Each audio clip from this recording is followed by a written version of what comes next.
Kita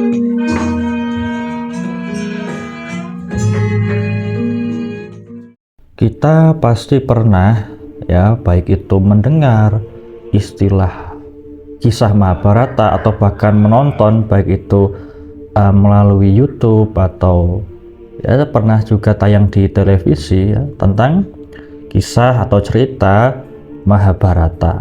Nah, baik yang versi India maupun versi Jawa yang biasa ada di pewayangan kalau kita pas nonton wayang. Nah, dari manapun sumbernya, karena Mahabharata itu kan banyak versi, kita akan menjumpai satu sosok antagonis di situ, satu sosok yang dicitrakan negatif, sifatnya buruk dan suka adu domba, dia itu licik, yang namanya adalah Sengkuni atau Sangkuni. Nama lainnya adalah Suman, Haryo Suman atau Sakuni, Saubala, ada juga yang menyebut Tri Gantalpati atau Suala Putra.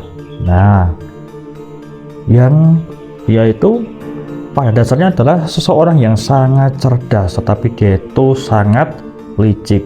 Jadi dua mata koin, cerdas dan licik, keduanya dikombinasi membentuk satu karakter si Sengkuni.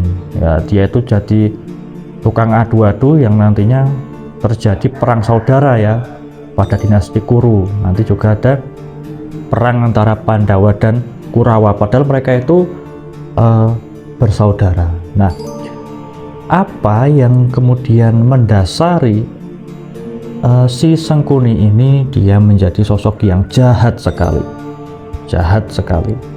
Nah, yang pertama bahwa kita harus melihat penderitaan apa yang pernah dialami Sengkuni masuk ke dalam alam bawah sadar si Sengkuni, sehingga dengan masuknya pengalaman-pengalaman pahit di masa lalu di dalam otak, di dalam kesadaran, di dalam alam bawah sadar dari Sengkuni ini membentuk satu respon ya, membentuk satu respon yang membentuk suatu watak atau karakter jahatnya.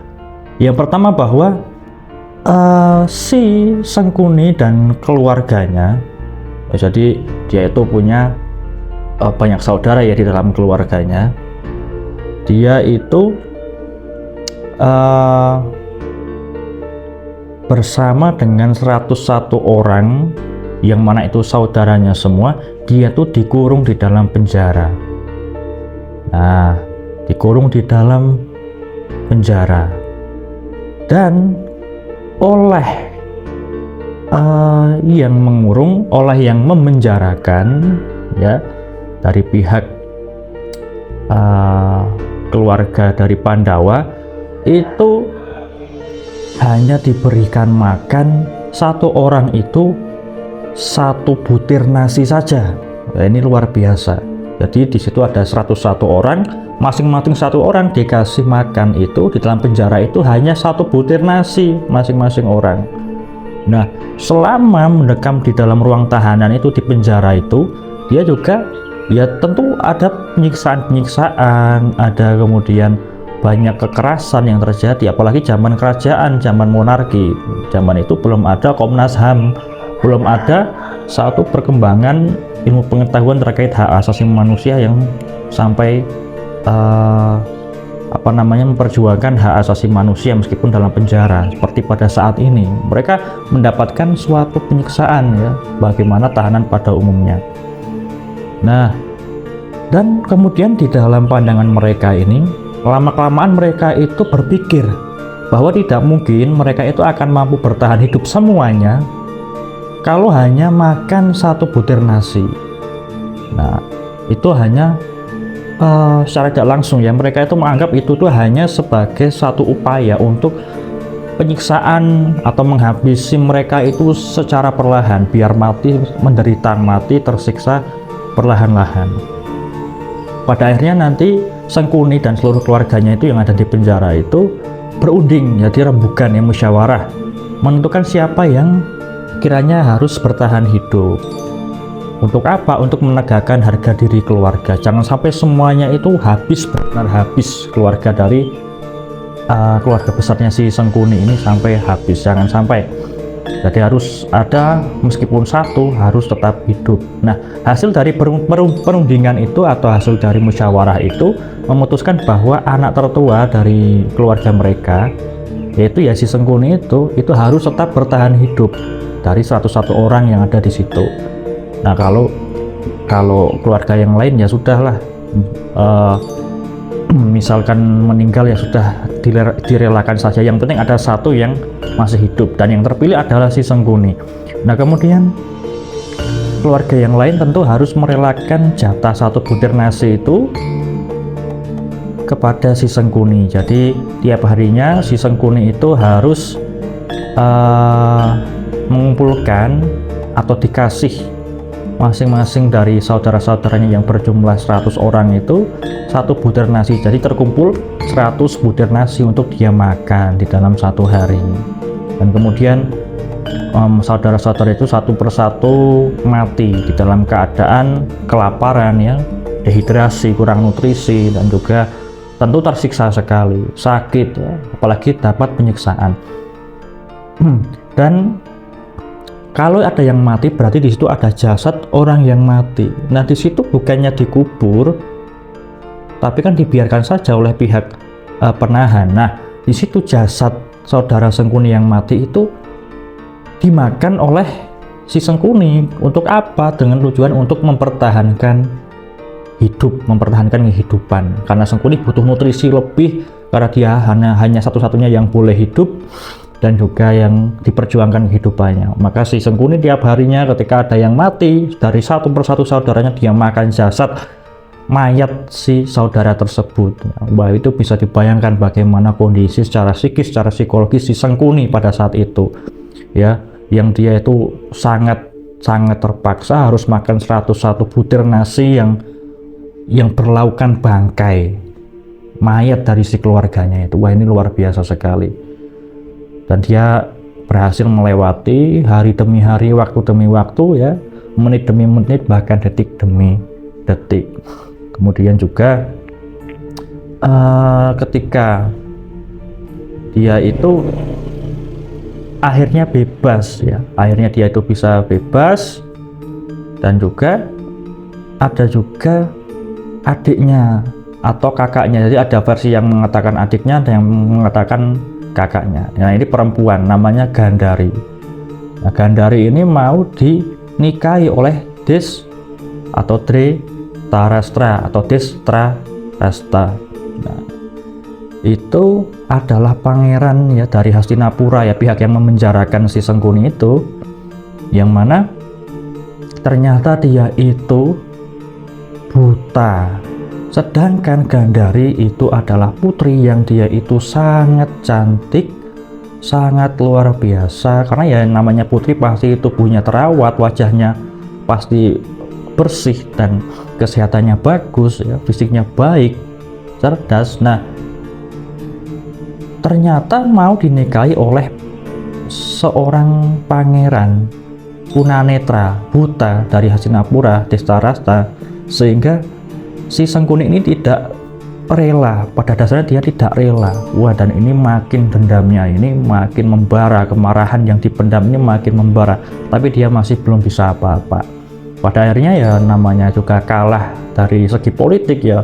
Sengkuni dan Gandari ini kan kalah secara politik, sehingga Gandari yang begitu cantiknya dinikahi oleh si pangeran yang buta dari Hastinapura. Nah, rasa dari saudara laki-laki Sangkuni ini, ya, bisa dibayangkan seperti apa. Dia udah di penjara, keluarganya mati satu persatu, adik atau kakak perempuan yang paling cantik itu dinikahi oleh musuh politiknya yang buta, yang tunanetra. Itu kan sebagai suatu bentuk penghinaan, bahwa penindasannya tidak hanya dalam bentuk penyiksaan, pemenjaraan, tapi juga mengambil seorang perempuan cantik dari kubu lawan, dinikahkan dengan orang yang buruk rupa, orang yang ada kekurangan. Wah, ini luar biasa rasanya. Nah, karena Gandari itu layak mendapatkan pasangan yang lebih baik lagi seperti itu. Tapi pernikahan tetap berlangsung, dan Sangkuni akhirnya mengikuti Gandari ke Hastinapura. Nah, di situ dia juga keluar dari penjara dan dia bisa dapat jabatan-jabatan politik karena adiknya atau kakak perempuannya ini, Gandari, dia sudah jadi keluarga keraton, keluarga kerajaan tentu saudaranya Sangkuni juga ikut. Nah, seperti itu. Wah, luar biasa. Dari sini saja sudah penderitaannya luar biasa sekali. Nah, ada lagi di dalam versi pewayangan itu, Sangkuni itu pernah difitnah, kemudian juga dihukum oleh Patih Gondomono, yang kemudian yang tadinya Sangkuni ini kan seorang pangeran, dia itu tampan, gagah gagahnya sih nggak terlalu, tapi tampannya lumayan dia karena penyiksaan itu wajahnya jadi buruk rupa. Wah, itu kan penyiksaannya jadi luar biasa karena pangeran yang tubuhnya bagus, wajahnya bersih, tampan, disiksa, dihukum oleh lawannya sehingga jadi buruk rupa. Maka kalau kita lihat di televisi atau di YouTube di film-film tentang Mahabharata itu kan digambarkan jadi jelek, wajahnya itu jelek dan buruk rupa gitu Sangkuni, padahal tadinya tidak demikian. Nah, kemudian Sangkuni ini kan dia juga memahami bahwa dia itu bukan sosok pendekar perkasa, artinya adalah bukan seseorang yang badannya itu besar, dan dia bukan kasta kesatria yang pilih tanding, yang kuat fisiknya, tidak. Tapi dia sadar dengan kemampuannya, yaitu dia itu ternyata dianugerahi sebuah akal, sebuah kecerdasan yang di atas rata-rata manusia. Nah, kecerdasan itulah yang dia gunakan untuk membalas dendam atas ketidakadilan para penguasa Hastinapura terhadap dirinya dan seluruh keluarganya yang mati menderita. Nah, mulai dari situ, ketika Sangkuni itu bebas dari penjara, dia mendekati di elit-elit kerajaan Hastinapura, dan juga dia itu jadi guru jadi pendidik bagi Kurawa anak-anak dari si Gandari tadi, sehingga dia itu mendidik dengan penuh dendam menggunakan alat-alat Kurawa itu Kurawa sebagai alat untuk balas dendam. Maka diadu dengan keluarga Hastinapura. Nah, dan semua anak-anak dari Gandari berarti pamannya itu kan Sangkuni itu jadi paman dari Kurawa itu, si Kurawa manut dengan apapun yang dikatakan oleh guru sekaligus pamannya, yaitu Sangkuni. Apapun sendika dawuh, apapun diiyakan, apapun dituruti, dan apapun juga dikabulkan oleh para anak-anak dari Kurawa. Nah, dari situ kemudian si Sangkuni ini tumbuh menjadi makin jahat, makin licik, makin pendendam, tapi dia membungkus dengan sangat-sangat cerdas, sangat-sangat elegan, bahkan banyak yang tertipu. Lawang dia juga dijadikan guru, dia jadi elit keluarga kerajaan, dia juga jadi orang yang makin berpengaruh. Nah, juga dia itu bisa menyusup dan bisa mengatur rencana dengan licin sekali. Nah, dia itu bisa mengadu antara Kurawa dan Pandawa sampai nanti pada akhirnya perang. Kemudian dia itu merancang rencana untuk membakar Pandawa itu hidup-hidup, ini sebagai bentuk balas dendam, di sebuah istana yang dibuat dari bahan yang mudah terbakar. Maka dia itu mengusulkan bahwa bahan pembuatan istana atau rumah kerajaan itu buat aja dari bahan-bahan yang mudah terbakar, dari ijuk atapnya ijuk misalnya, kemudian dari pondasinya itu pakai bambu-bambu, pakai kayu-kayu. Nah, itu disebut bali sigala-gala itu. Nah, Tapi ternyata Pandawa ini berhasil meloloskan diri dari jebakan ini, nggak terbakar gitu. Kemudian ketika di permainan dadu, dia itu pintar untuk mengatur kecurangan-kecurangan ya. Diatur permainan dadu ini antara Pandawa dan Kurawa ya, licik sekali, dan sampai dia itu bisa membuat si Pandawa ini kehilangan kerajaannya, terusir ya, kehilangan harta benda, bahkan kehilangan istri ya, istrinya jadi milik Kurawa itu Drupadi ya. Kemudian juga Sangkuni ini dia berkali-kali menghasut si Duryudana untuk dia itu membenci Pandawa, supaya membenci Pandawa, menanamkan rasa iri dan dendam di hati si Duryudana ini. Dan sampai pada akhirnya ya terjadi perang besar Kurusetra ya, perang antara Kurawa dan Pandawa. Tapi nanti dari akhir hidupnya nanti si Sangkuni ini ya, di perang Bharatayuddha itu Sangkuni itu tewas. Nah, tewasnya itu di tangannya si Sadewa ya, anggota Pandawa ya, yang paling muda. Nah, kita bisa melihat kejahatan-kejahatan Sangkuni ini ternyata disebabkan akarnya itu adalah suatu tindakan kezaliman yang menimpa dirinya, penderitaan yang dia alami, sehingga menyebabkan si Sangkuni ini menjadi muncul dendam. Si Sangkuni ini dia jadi muncul suatu pikiran-pikiran untuk menghasut, untuk membalas, harus si pihak lawan, pihak musuh yang telah melukai dirinya, menyakiti dirinya, membunuh dirinya, dan berusaha membunuh dirinya, dan juga pada akhirnya adalah mencelakakan keluarganya sehingga mati satu persatu, dia sampai makan bangkai dan lain sebagainya. Ternyata penderitaan-penderitaan tersebut itu menyebabkan perubahan dari sifat, perubahan dari karakter, watak, dan juga bisa menyebabkan si Sangkuni ini menjadi pendendam. Nah, kita bisa ambil kesimpulan bahwa ketika kita melihat seseorang yang kita jumpai dia itu problematik, dia itu jahat, dia itu toxic, red flag, ataupun dia itu banyak tindakan-tindakan yang licik, tindakan yang penuh dendam, penuh amarah, ambisi-ambisi negatif, coba kita renungi terlebih dahulu. Kita cari tahu dari latar belakang keluarganya, dari latar belakang masa lalunya, dari latar belakang apa yang pernah dia alami.